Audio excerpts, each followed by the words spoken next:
Olá pessoal, tudo bem? Estamos aqui em mais um episódio do podcast Samar, eu e o Thiago, né Thiago? Fala Ricardo, beleza? Beleza, vamos falar mais um pouquinho de imposto de renda, né? Nosso último episódio falamos um pouco sobre isso e muita gente, como nós pedimos, né, o pessoal falou, atendeu algumas perguntas, alguns questionamentos, né? As pessoas acham que nós é que somos a Receita, nós não somos a Receita. Nós não fazemos mágica, quem determina isso é a Receita Federal, correto, Thiago? Queria ganhar 10% de todo o imposto que eu apuro. Estava muito melhor financeiramente do que eu estou hoje. Eu sempre falei que quem teria que pagar o nosso salário era o governo, Opa. não o nosso cliente, mas não é a nossa opção. Não. Mas aqui hoje, espero que vocês nos acompanhem até o final. Façam perguntas, que aí no próximo episódio nós temos já mais um programado, mais 2 episódios programados, né? Para que a gente possa também estar ajudando e até mesmo fazendo com que nós aprendamos um pouco com as perguntas, né? Isso é muito importante. Fazer de procurar, né? Fazer a gente procurar, né? Tem que se mexer, Uhum. né? Cara, tem uma pergunta aqui, vamos começar já logo de cara, né? Quando começa o imposto de renda? Olha, Uma pergunta básica. A Receita ainda não soltou o calendário oficial, a gente está aguardando essa publicação, né? Não soltou o calendário oficial, inclusive não soltou as regras que vão valer para esse ano, tá? Então, tem coisas que vão estar lá que a gente ainda não tem exatamente a ciência das obrigatoriedades, como a gente falou no último episódio, sobre, por exemplo, a obrigatoriedade de alguns dados na CPF CPF dos filhos, Renavan, da pensão. da pensão, é verdade. Exatamente. Falamos bastante da pensão, né? Isso, Aquele caso de ter a ata, né? De ter o julgado, o trânsito julgado. julgado ou a ata cartorial, né? Então, assim, a cada ano ela vai incrementando algumas obrigatoriedades. Vai pôr um pega eu. Então, assim, Pega eu. ela ainda não soltou esse calendário com essas implementações e nem com a data oficial. A gente espera que a data siga a mesma do ano passado. O que nós já temos aí há alguns anos vindo, né? Mudou, né? Depois da pandemia, a gente teve uma alteração de calendário. Aumentou o prazo, né?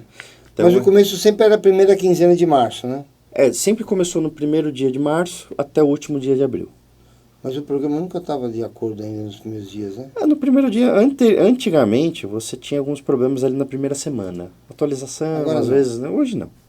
Hoje é bem tranquilo. Você entregar o Eles programa já no primeiro eles dia, já estão bem arrumados, já estão né? bem mais desenvolvidos tecnologicamente falando. Então, assim, a gente espera que obedeça o mesmo prazo do ano passado, que foi 15 de março até 31 de maio. Certo. Tá? Então, vão ser aí 2 meses e meio De- para fazer, juntar tudo e entregar para o seu Rapaz, o computador. ano passado nós tivemos esse mesmo calendário teoricamente falando, né? Tivemos esse mesmo prazo, né? Mas nós tivemos um problema muito sério. Sempre nos últimos dias, né, que nós tivemos o volume, né? Olha, Por que isso acontece ainda?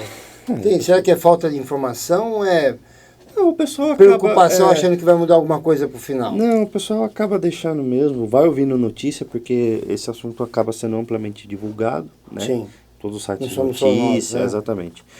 Jornal, enfim. O pessoal vai estar sempre falando, mas eu tenho que ver essa semana, essa semana é a última. Você tem que mandar logo. Entendeu? Mas aí sobrecarrega até mesmo os bancos, porque os bancos mandam o informe, mas geralmente ou eles não recebem, ou eles não olham, ou eles não dão atenção.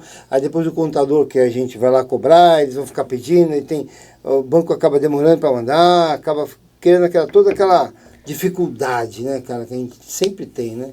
Historicamente falando dos meus 15 anos fazendo imposto de renda e 15 ou 18 anos fazendo imposto de renda, a gente sempre teve falando entre o começo do período é sempre muito poucas declarações que vêm, sempre aquela pessoal que quer ser os primeiros. Então, Ou tem uma instituição, acho que com isso vai ser o primeiro. Isso. Quanto mais cedo rápido, você entrega, mais rápido chega a sua restituição. Você vai para os primeiros lotes. Então, o pessoal que acaba procurando logo nas primeiras semanas. Depois a gente tem um hiato aí de 15 dias com poucas declarações para fazer. Começa um pouquinho... Abril, pega fogo, aí né? vai, no comecinho de abril já tem aí 30%, 40%, os outros 50% a gente entrega nas 2 últimas semanas, que é quando o pessoal manda. Ou na última semana. Entendeu? Não, os últimos 50%, ou seja, metade da nossa demanda é no final fica para as 2 últimas semanas. Fica para as 2 últimas semanas. Você falou do seu tempo de imposto de renda, eu não vou falar do meu, porque senão vai ficar meio chato, né? No meu era arcaico demais. Mas eu me recordo assim, que quando eu ainda estava nessa história de fazer, já nas entregas eletrônicas, né, e tudo mais, tinha-se um horário, né, e a gente tinha que entregar via sistema, então dava lá. Eu lembro que eu entreguei umas 19 horas e 59 minutos, porque a pessoa fechava às 20. Fechava às 20. Pô, isso ainda acontece, né, cara? Não temos isso ainda. Não. Não, né? Não. Parou um pouquinho isso aí. Não, a gente hoje tem uns São 3 histórias, que nós a gente já fez muito isso, né? A gente já fez muito isso. Mas posso dizer que dentro desses, pelo menos 10 anos que eu me recordo bem,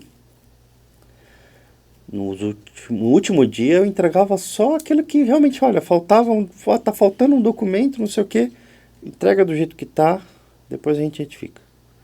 Porque realmente, deixar para último, embora a Receita esteja muito bem amparada tecnologicamente, sim, ainda engargala. Sabemos, porque Ainda a maioria engargala. deixa para o último dia. Né? Para o último minuto, inclusive. Congestionamento é congestionamento, seja tanto eletrônico quanto pessoal existe. Né? Tráfico é tráfico, então não tem como. Por mais que a Receita tenha investido muito pesado nisso, lá nas últimas horas, uma declaração que demora 2 segundos para ser entregue, depois que você clica no botão, começa a dar erro, né? Então, fica lá 30, 40 segundos, 1 minuto, rodando, já tentando, trava. Depois dá erro, depois você tenta de novo, entendeu?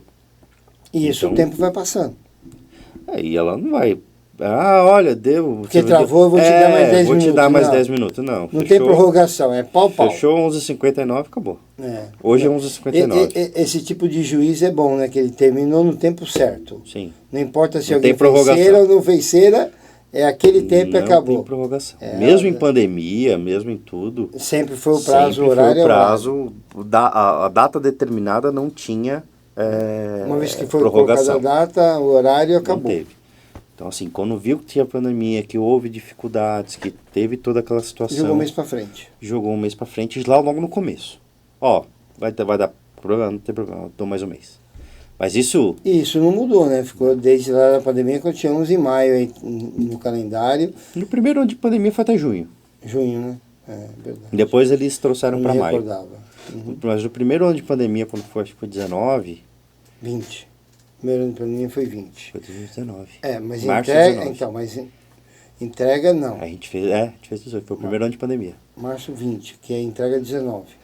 Não, foi março de 19 mesmo, que quando teve o lockdown foi março de 19. 20. Referente dos 8. Nós estamos brigando. Nós estamos tendo uma DR. Tá bom, eu não lembro a data exata. Não, o lockdown foi março de 19. Eu não lembro. Primeiro lockdown. Exata. E naquele mês, realmente, estava em março, foi 20 e pouco de março o primeiro lockdown. Foi 20, né? Ali em meados de abril, ela esticou para junho. Por conta de toda a bagunça que deu no mercado. O mercado bagunçou. Entendeu? Né? Aí em 20, ela trouxe para maio, 21 para maio. A gente esperava que em 22 voltasse em março e abril. E aí ela cravou. Manteve maio. Manteve maio. Isso ajudou bastante. Deu mais prazo. A gente realmente tem muita dificuldade. Confesso que eu não gostei, particularmente. Eu gostava de terminar o imposto de renda com feriado. Em abril e dia 1º de maio descansar. Né? Mas eu entendo assim que no nosso mundo contábil também isso ajuda quando você tem um prazo maior. Sim. Porque para nós é uma sobrecarga enorme, né, o começo do ano, né? No começo do ano nós temos aqui para nosso trabalho, porque o pessoal fala, é só fazer imposto de renda. Não é só fazer o imposto de renda, tem inúmeras situações, né? Nós falamos um pouco sobre isso daí, mas hoje em dia vem uma pergunta assim, ok, são perguntas que a gente, para nós é normal, mas tem muita gente que está nos ouvindo que não sabe. Quem é obrigado a declarar? Quem está sendo obrigado hoje a declarar imposto de renda? Quem auferiu no ano passado acima de 30.639 de rendimentos tributados, salário, aluguel, renda que é tributada, tá? De renda mesmo, né? Qualquer operação que a pessoa teve de ganho de capital, seja ela por venda de imóvel, veículo ou ações. Quem tem patrimônio acima de 800 mil reais declarado, tá? Não é o valor de mercado, né? Então você comprou lá um apartamento há 20 anos atrás por 100 mil reais e hoje ele vale 1 milhão. Poxa, porque ele vale 1 milhão hoje? Não. Se o montante da sua declaração, seu patrimônio for acima de 800 mil reais e você não cumprir, né? Não ganhei mais de 36 mil de renda tributada, não tive nenhuma operação de ganho de capital, a minha renda isenta não foi maior que 80 mil. Então, assim, 30 mil de renda tributada, 80 de renda isenta, 800 mil de patrimônio, operação de ganho de capital e rendimento em imposto rural acima de 140 mil. Então, essas são as pessoas obrigadas. Vamos falar um pouquinho sobre o imposto rural no próximo episódio? Eu vou ter que estudar, porque eu não sei nada. Não, a gente sabe um pouquinho. Eu sei pouco. A gente sabe um pouquinho, a gente consegue conversar. Mas é um assunto que é importante, a gente tem visto isso acontecer bastante. Tem crescido. Né? Tem crescido muito, né? O investimento no rural. Eu não sei se é um investimento, se é uma dor de cabeça, o que é, mas eu sei que as pessoas têm tido isso e às vezes precisamos declarar. Tem. Né? Isso quando a gente lança, a gente realmente tem que... E o pessoal não está esperto para você declarar. Não. É um mercado que hoje em dia... não digo que antigamente não era, né? Mas hoje em dia está muito mais, inserido no mercado do que antigamente. Né? Era mais recluso, né? O pessoal do agro era o pessoal do agro. Hoje, o pessoal da cidade está tentando virar. Tá querendo botar um pezinho no agro, entendeu? Estão entendendo que pode ser um bom negócio. Em momentos sim, em momentos talvez não, né? Mas tem momentos. Como né? todo mercado. Todo mercado tem seu momento. Tiaguinho, olha, nessa obrigação de declarar, você me fez uma colocação, eu queria até aproveitar uma dúvida que um amigo batendo um papo, um amigo que é meu amigo, que é amigo do meu amigo, batendo um papo com meu amigo, e nós estamos aqui, ele perguntou assim, cara, eu tive uma renda inferior a 30 mil, mas eu tenho um imóvel já há alguns anos que ele vale no mercado hoje 1 milhão. Eu declaro isso hoje 1 milhão, mas como que eu provo se eu tenho só uma renda de 30 mil, mas quando eu comprei ou quando eu ganhei de doação, ele era um número, mas eu nunca declarei porque eu nunca cheguei a ter uma renda. Mas esse ano, porque eu tive imposto de renda retido na fonte, eu vou ser obrigado a declarar. Eu declaro esse imóvel? Com certeza. Como que eu declaro? Com certeza. Eu declaro o valor de 1 milhão ou o valor da época que eu paguei? O valor da época que você recebeu. É sempre o custo de aquisição. Então, e se essa pessoa cisma de falar, não, mas o imóvel vale aqui no IPTU tanto. Como que eu justifico isso? Sempre o valor histórico de aquisição. Tá? E se eu não lembrar, não tiver, um valor que eu achar que eu devo mandar, né? Não. Acho que ele deve ter uma cópia da escritura, que lá mostra o valor que ele pagou hoje em dia, inclusive, você pode, pagando uma taxa de 20 e poucos reais, ter acesso à matrícula do seu imóvel. Então, a matrícula, lá tem o valor Lá tem inicial. Lá tem o valor. Se chegou por doação ou por compra, lá vai ter o valor. Tá o valor. Thiago, mas o valor está em cruzeiro. Mostra uma pequena pesquisa no Google, dizendo o seguinte, olha, eu tenho um imóvel em cruzeiro e preciso atualizar o real conforme tabela da Receita. Ele vai te printar a tabela da Receita e vai te dar o coeficiente do mês e do ano. Então você tem lá 80... Esse é da minha época. Então. Mas tudo bem, não vou 80, você tem lá 5 milhões de cruzeiros em outubro de 89. Então você vai achar outubro de 89, vai pegar os 5 e vai te dar um coeficiente. Divida por 0,0635. Isso. Que dava lá. Ele vai te dar um índice direitinho. Você pega o valor, faz a conta, ele vai te printar, obviamente, o valor que seria o valor atualizado em real do custo de aquisição. Pô, Thiago, mas deu 20 mil. Na virada da moeda. Na virada da moeda, exatamente. Quanto o real representava daquela data que você tem o valor histórico. Tá, e se essa pessoa resolveu não fazer essa pesquisa, resolveu não usar essa tabela, resolveu não fazer esse cálculo que é um cálculo chato, e colocar o valor que eu achar que eu estou aqui, ele pode ter problema? Pode. Com certeza. Quais são esses probleminhas básicos? Você pode incorrer numa declaração de ganho de capital. Então, ou seja, você está inflando seu capital, tem que pagar imposto de renda sobre isso. Sobre isso. E a Receita, ela vai se basear no quê? Como? Se ela não tinha um primeiro... Ela vai fazer a conta. Ela vai pedir a tua matrícula, fazer a conta, ver a diferença, ver a diferença e apurar o ganho de capital. A minha filha que também quer... Ela está com dúvida também. Está com dúvida. É um assunto polêmico. Até a Apple está a fim de entender. A Apple está querendo aprender. É bom, é bom, é bom. Então, assim, a Receita vai fazer essa conta que você deveria ter feito. Entendeu? O grande problema que as pessoas não entendem aqui no Brasil, né, em termos de legislação, é o ato declaratório. Ou seja, você declara algo. Quando você declara algo, você assume a responsabilidade pela sua declaração. Entendi. Então, nos Estados Unidos, tem um crime chamado perjúrio, que é você mentir em tribunal. Uhum. Entendeu? Então, assim, quando você tem o perjúrio, você tem lá uma pena, ou seja, você deu um falso testemunho, essa mentira em tribunal, tem um problema.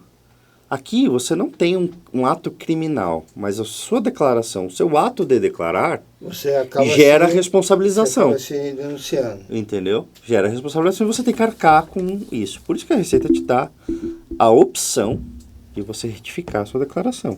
E ajustar para o número que está lá. Ela te dá um prazo para você se corrigir. Senão você vai ter um problema. Senão o que você declarou é válido. Se ela apurou mentira, ela te aplica uma multa. Em cima desse valor, acabou. Essa é a única penalidade que nós temos. Sim, sim. Ninguém vai para cadeia por causa de imposto de renda. Já nos Estados Unidos eu não duvido. Não sei. Cara, tem... Que nem eu disse, nós hoje temos aqui algumas perguntas, nós vamos entrar mais na área de pergunta e resposta. Uhum. Vamos debater um pouquinho, mas a maioria é pergunta e resposta. Se você que está nos ouvindo também tem toda essa liberdade de fazer pergunta para que a gente possa até aproveitar essa formulação no próximo episódio e já também debater sobre isso. Mas a pessoa fala assim, ó, eu sou uma MEI, eu sou obrigado a declarar? Depende. Depende. Eu gosto da contabilidade, da palavra depende, eu acho que é a palavra mais linda que tem na história de contabilidade. Quase tudo depende, ou seja, se você obedece às regras da primeira pergunta, né, porque você é um MEI, mas o seu faturamento não atingiu os 30. Não atingiu os 30, né? Ou se atingir os 30, você tem uma contabilidade que fez ali pelo salário mínimo e o resto foi distribuição de lucro. Então, o salário mínimo vezes 12 vai dar menos de 20 mil, Sim. que é um rendimento tributado. Que é o rendimento que, teoricamente, é a tabela isenta do imposto de renda. Se você pegar, vamos fazer uma conta boba aqui. O limite do MEI é 81 mil. Anual. Então, dos 81 mil, você tira 20 de salário mínimo, de renda tributada. O salário mínimo no ano passado estava 1.420. Ficou 60. Vai dar 18 mil. 17. Tira 20, só para a gente fazer conta redonda. Sobrou 60. Se você distribuiu 60 como lucro, você não obedece nenhum dos dois critérios. Sim. Então estou fora de declarar. Não precisa. Não preciso ter essa responsabilidade. Exatamente. Mas se eu quiser provar meu rendimento, então... Mas porque se a pessoa tem uma MEI, ela no mínimo quer ter um cartão de crédito, quer ter um limite no banco. Quer fazer um financiamento bancário, então vai precisar dele. Ela vai ter que provar de onde veio esse recurso. Exatamente. E a melhor forma de provar é a declaração de imposto de renda da pessoa física. Uma das mais confiáveis. Uma das confiáveis é essa. Uma das mais confiáveis. Tanto que quando a pessoa, entenda, você que está nos ouvindo, né, a gente fala muito sobre isso em alguns outros episódios. A pessoa quer ter uma liberdade para fazer algo, tipo tirar um visto, né? Fazer alguma coisa, financiar uma casa, financiar um carro. Ele tem que ter uma prova da receita, né? De uma receita ou de algo que ele tem, de uma fidelidade daquilo que ele faz. E a declaração de imposto de renda da pessoa física é esse documento atual, né? Que mostra o que a pessoa tem de bens, o que ela, como se ela o banco pode confiar nela. O banco vai confiar nela, né? A pessoa que vai tirar o visto, a primeira coisa que olha é saber se você tem uma estabilidade, se valores que não vai migrar aleatoriamente de forma errada, né, para outro país, enfim. Essa é a lógica de ter a declaração de imposto de renda. Então, quem não faz está dentro do direito de não fazer, mas também perde talvez uma chance de poder ter um caminho de vida, né? Eu me lembro que quando você tinha poucos anos de idade na contabilidade, poucos anos de idade, você já tinha sua declaração de imposto de renda. Porque 15, 16 anos. Porque você já começou a formar, e logo você teve como provar tudo isso. Você fazia seu financiamento sozinho, você fez a compra do seu imóvel sozinho, e você garantiu um recurso, uma amostra de um recurso. Né? Acho que isso é importante, as pessoas precisam, né, buscar isso de uma forma, sair um pouco desse estereotipo de, é o leão. Não, cara, você tem que entender que você só está colocando aquilo que você faz, né? Sim. Então, se você é meio... Uma coisa interessante, aproveitando o teu gancho, nem foi uma das perguntas, mas é uma coisa que acaba vindo recorrentemente. Tiago, eu sou muito novo ou sou muito velho? Estou isento do imposto de renda? Verdade, não está isento. Não está isento de declarar o imposto de renda. Eventualmente, alguma renda sua seja isenta de imposto de renda por conta de idade, né? Mas tem um limite, inclusive. Mas declarar o imposto de renda é obrigatório desde que você cumpra os requisitos, né, que a gente comentou mais cedo, independente da sua idade. Seja você com 15, 14 anos ou com você com 98. A pessoa ganhou uma herança. Ela tem CPF, ela é obrigada a declarar. É obrigada a declarar. Se ela tem... ela pode até ser dependente da de mãe alguém, ou do pai, mas ela é obrigada a mencionar que a parte da herança dela está ali. Está ali. Né? Ela está lá, então ela é obrigada a declarar. Obrigada a declarar. De certa forma, não tem essa de isenção por idade, ou isenção porque eu sou dependente. Não, tem que declarar. A gente recebe muito. A minha mãe ou a minha sogrinha tem lá 95, Ela tem que fazer... 6 anos, 95, 96 anos. Ela está já está isenta. Ela nunca vai estar isenta. Eu acho que as pessoas elas associam isso ao voto. Sim. Porque a certa idade você está desobrigado de fazer isso, ou de menos idade de obrigado de fazer também. Sim. Mas não é o caso do imposto de renda. Não é o caso do imposto de renda. Totalmente diferente. Exatamente. Cara, legal. Então, se você é MEI, né, você tem que analisar aquilo que você quer de melhor, né, Tiago? Se eu quero fazer a declaração, mesmo não estando obrigado devido aos valores, para você se ter aí um documento que você possa aprovar, porque não adianta chegar no contador depois, quero um decore. Não vai ter decore. Porque o decore é a declaração de imposto de renda da pessoa física, no meu ponto de vista. Não faço decore se a pessoa não tiver de onde vir, né, o dinheiro. Não tiver lastro. Não tiver lastro. Então, a gente não faz isso. Então, você que está querendo fazer, aproveita, né? Essa é a hora. Já está valendo a isenção do IR para quem ganha 5 mil? Não.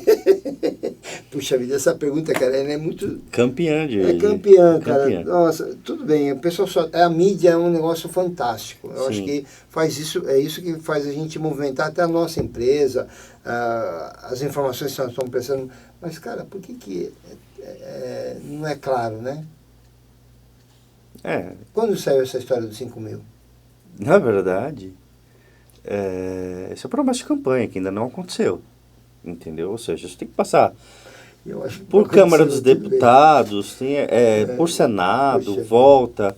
Você tem o governo limitando benefícios fiscais, ele vai dar alguém vai ter que pagar essa conta. Sim, ninguém dá nada de graça sem saber. Não existe almoço grátis. Não. Né? Se ele está tirando daqui do imposto de renda, ele vai ter que sobrecarregar outro lugar. Entendeu? Então... É uma questão de estudo complexa, não é uma canetada, entendeu? O que dá para fazer em canetada foi feito, que foi o que a gente discutiu no programa passado. Sim. Da prorrogação do imposto de renda, prorrogação do pagamento dele. Do pagamento dele. É que muita gente caiu no conto do vigário e se lascou, entendeu? Deixou de pagar R$500 por mês, em abril, no final do ano vai pagar. Em abril tinha 6 mil para pagar. E agora no final do ano vai acontecer. E aconteceu, vai acontecer de novo. Vai acontecer de novo. O pessoal tem que ficar esperto nisso. E o duro, né, que não quero voltar no episódio anterior, mas esse é um assunto que eu acho que a gente vai ouvir bastante daqui até o final do imposto de renda. Mas por que isso? Já não foi tirado, já não foi deduzido, já não deu um desconto, eu não ganhei esse desconto? Não é um desconto. O nome é desconto simplificado, né? O nome o termo legal que usou na legislação é desconto simplificado. Mas ele é simplesmente uma prorrogação. Tá? Tirei do mensal, da sua retenção mensal e joguei para você pagar no final do ano. Na declaração, quando você for fazer a declaração. É uma coisa que a gente sempre vai acabar até o final do imposto de renda, Eu acho que até o final do ano, porque isso também não vai ser amanhã nem depois de amanhã, né? Em determinada... Nós não discutimos política, não falamos sobre política, não temos esse interesse, mas nós sabemos que isso envolve aquilo que nós estamos fazendo, né? Porque envolve o governo.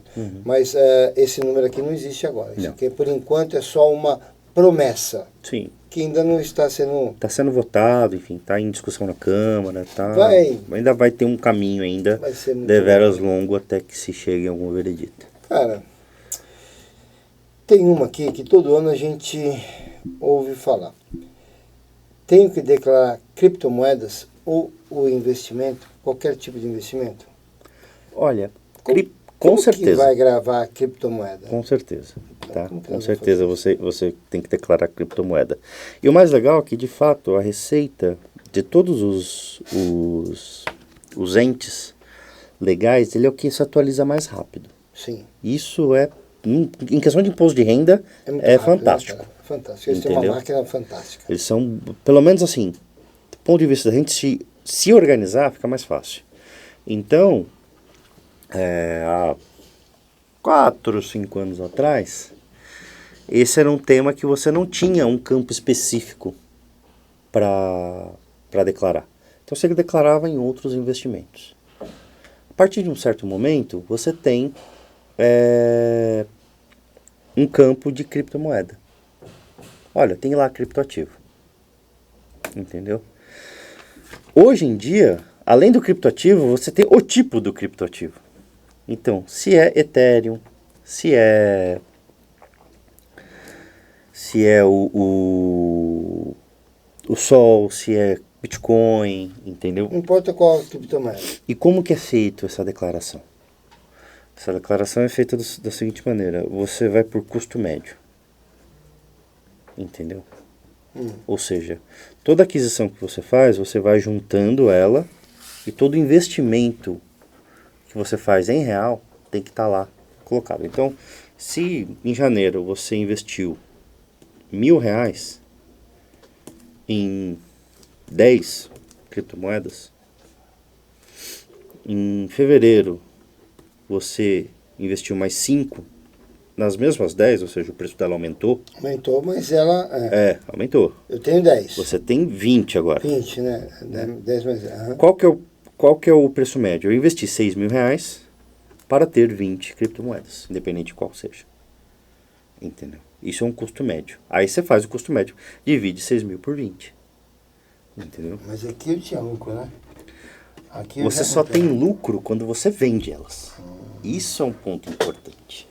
Isso tem muita confusão na hora da pergunta. É a pergunta que eu te fiz agora, mas a que eu tive é que não. Não, a questão é a seguinte.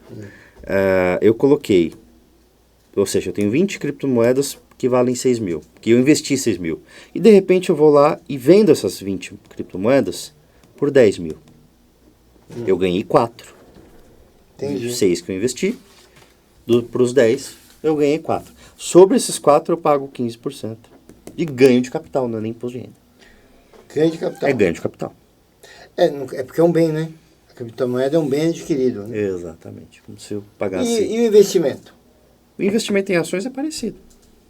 É o que tem muito hoje em dia. Sim, né? sim. É um calhamaço de gente investindo em tudo que é lugar. Aí Exatamente. Você pega aí a fazer imposto de renda, você fica horas fazendo esses lançamentos. Quando você tem investimento em via bancária ou via corretora, por exemplo, é um fundo de investimento, ou seja, ele pega um monte de gente que põe dinheiro e o fundo negocia as ações, é uma coisa. É um tipo de investimento de renda fixa, por exemplo. Entendi. Que aí eles vão mandar o informe com todos os ganhos e já com o imposto de renda retido. Entendi. Então, tranquilo. Agora, você foi lá, entrou no seu banco, comprou 10 ações da Petrobras e vendeu as 10 depois, com lucro 100, você vai precisar fazer o ganho de capital. Entendi. Da venda dessas ações. Então, na verdade, não é nem ganho de capital. Você faz isso pelo próprio sistema da Receita. Só que o DARF, você tem que calcular sozinho. Aliás, então, você calculava sozinho. É. Hoje em dia, a gente tem uma declaração. Lá no ECAC, você entra com o seu GovBR e procura por REVAR. R-E-V-A-R. Nós vamos colocar isso no nosso... A calculadora de investimentos da própria Receita Federal, que já gera para você, Nosso ouvinte, né? que já gera para você o DARF para pagamento, já põe isso para você trazer no seu imposto de renda. Então, Revar. Então, quando você tem ações em bolsa brasileira, lembrando, brasileira, você usa o Revar para poder fazer. Ele já traz calculado, já calcula mês a mês os ganhos que você teve, já aplica isenção quando tem. Então você já sai dali já sabendo que vai sair no seu imposto de renda de uma maneira mais simples, né? Você não precisa se perder tanto, nem esperar um resultado... E é importante saber o seguinte, DARF de lucro... É diferente do... DARF de lucro em ações na Bolsa de Valores é no mês. É no mês. Não é, eu tive um monte de lucro, chegou aqui em abril, deixa eu declarar e pagar tudo. Não, você vai pagar tudo com multa e juros, porque era tudo dos meses.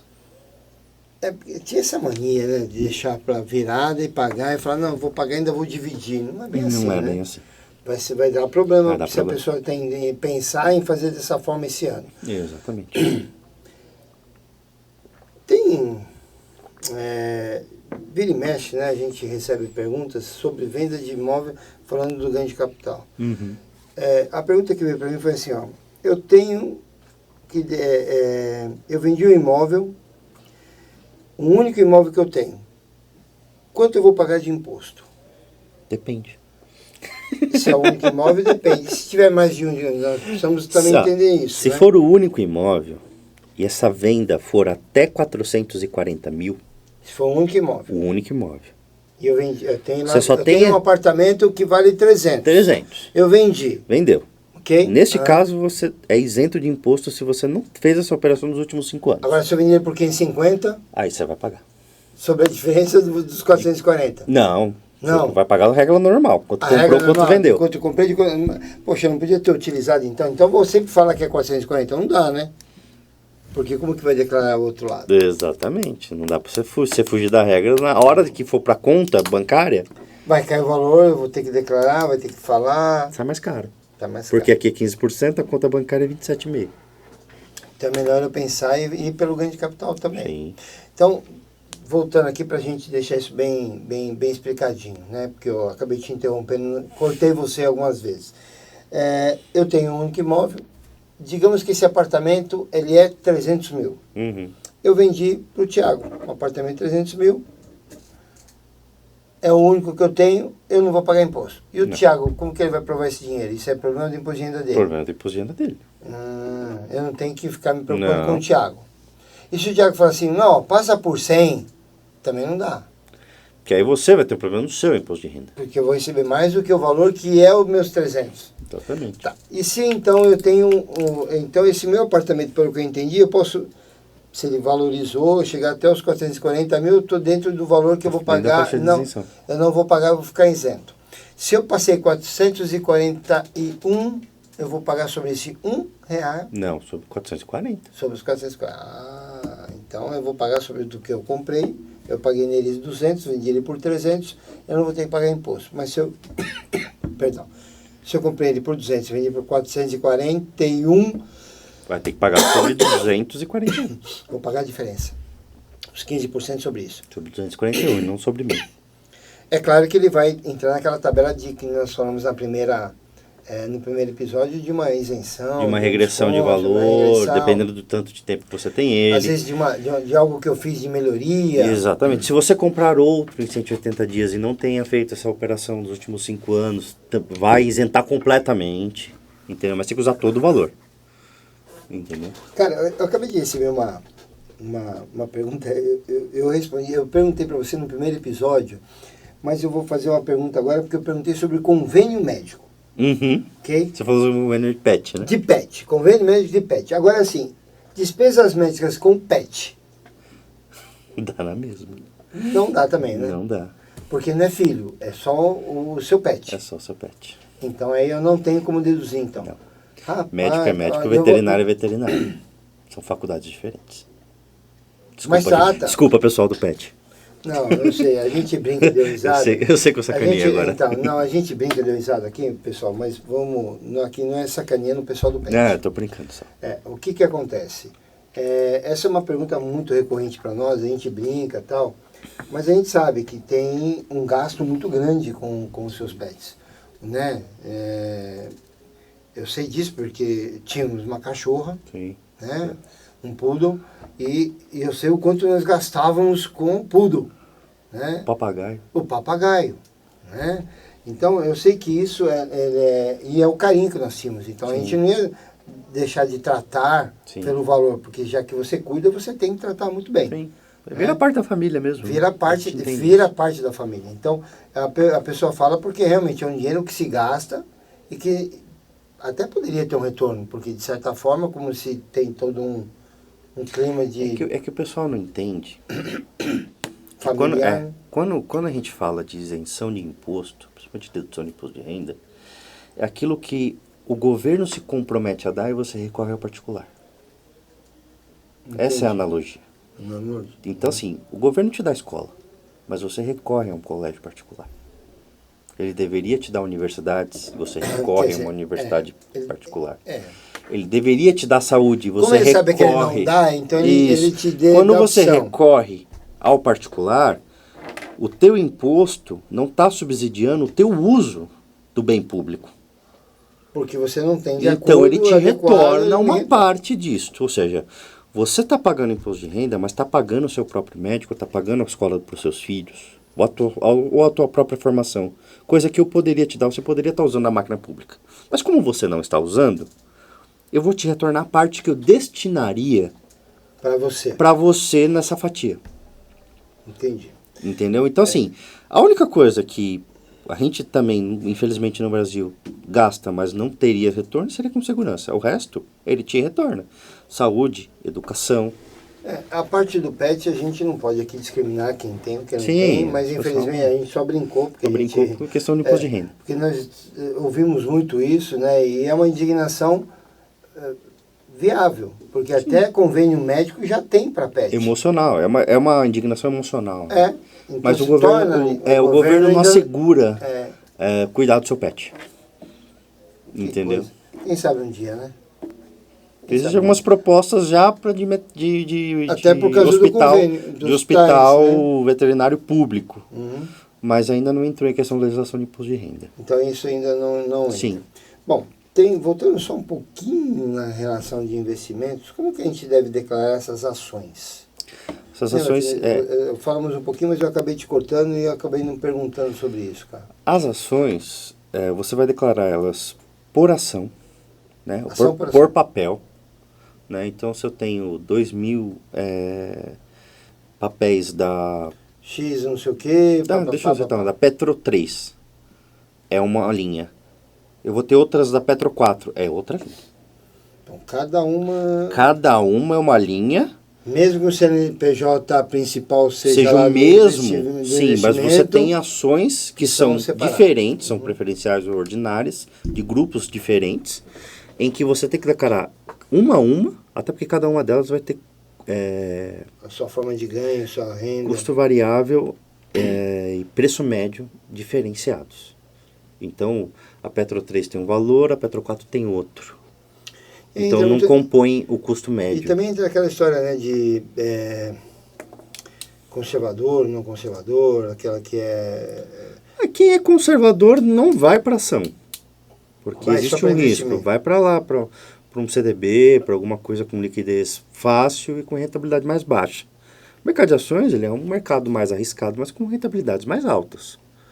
Entendeu? E que isso tudo está dentro do imposto de renda para você ter que apurar e... Sim, sim. É claro que se você tiver essa Revar, você consegue ter um pouco de... Você tem que usar o Revar hoje, tá?